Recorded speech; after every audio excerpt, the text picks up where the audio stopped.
That's Dr. Stella Safo from Boat Health. She's the co-founder there. It's a New York City-based HIV primary care unit. She's a physician. So, Dr. Safo, I want to ask you about people that gathered over Thanksgiving. And there were many people that decided to do that with their families. And Dr. Birx has said that Americans who gathered for Thanksgiving should assume they're infected. Do you think that that's a good starting point? Do you think that that makes sense? I think it does make sense. So when we talk about gathering, there's a couple of different ways that we're thinking about it. There's the gathering that can happen where you are outside, distance and masked up, which is fairly safe. And then there's the gathering that we believe has happened during Thanksgiving where you were inside the house without a mask, eating that delicious turkey and whatever else you had.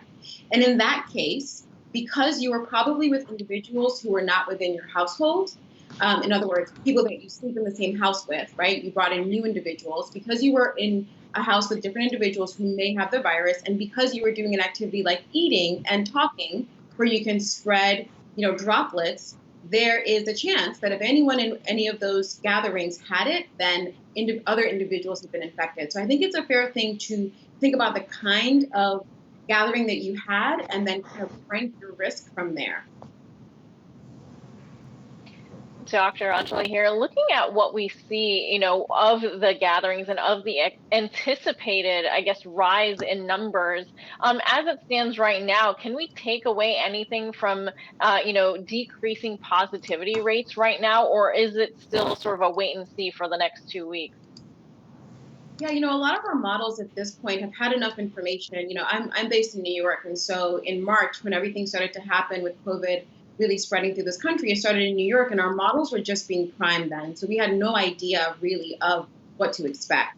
At this point, we have enough, unfortunately, real world experience, and we've done enough modeling to kind of have a sense of what happens if you place into the model kind of high risk behaviors. So that's crowd gathering, being maskless, etc. What happens anywhere from 7 to 10 to 14 days out. And we know that that's just an exponential kind of increase of a line.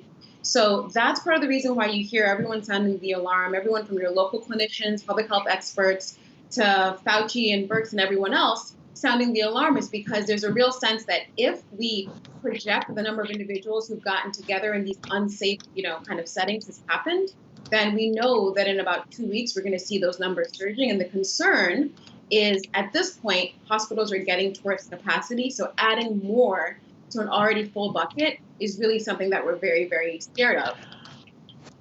Doctor, I was curious, the lines we saw nationwide and in New York City to get tested before Thanksgiving, a lot of people said that's because people were planning to travel. Do we have the testing infrastructure in place? Because the key seems to be continual testing on a rapid basis where you get the results quick enough so you can know I'm not going anywhere. Yeah, and it's so unfortunate because this is what people talk about when they talk about how, we've been in this pandemic now for 8, 9 months, and we should have had some things that should already be happening now. This is what we mean by the lost time, right? At this point, we should have it so that individuals can get tested very frequently. And it's not because testing is a solution that's going to solve everything, but it's exactly as you say, testing allows us to know what's happening to you at a point in time. So, again, in New York, if you went down the street and any of these areas around the urgent care centers, there were lines around the block of people getting tested and kind of falsely thinking, well, if I test negative, I can go home, hang out, and I'll be fine, right? Well, if you test negative, and let's say you were exposed to COVID, within that kind of incubation period, your test might be negative, but you could still be brewing the virus. And so you almost need a system within our country, which is what we're hoping we'll get with a new administration and new heads kind of thinking about this, where you have much more rapid testing. Almost think about what we saw with the sports leagues, with the NBA, where they were testing folks really, really frequently. Unless you're doing that level of testing, a one-time point in time test to tell you if you can travel or not doesn't really answer the question of, are you safe over the next couple of days as well. So it offers us, unfortunately, a false sense of security. And I will say, we're happy to see that people are at least taking that precaution, making sure they're not traveling if they're sick. But it isn't the kind of Band-Aid that I think many people believe it to be. Doctor, what do you think really is the strategy that needs to be taken on? I know there are a lot of people really pushing for rapid testing and frustrated that other countries have been able to get more tests done. Whether or not they're as accurate has been the problem. So there's sort of two schools of thought. I think one is get the test done no matter what, and the other is just roll out the ones that are near perfect. Where do you stand on that? What do you think we should be following for the next administration?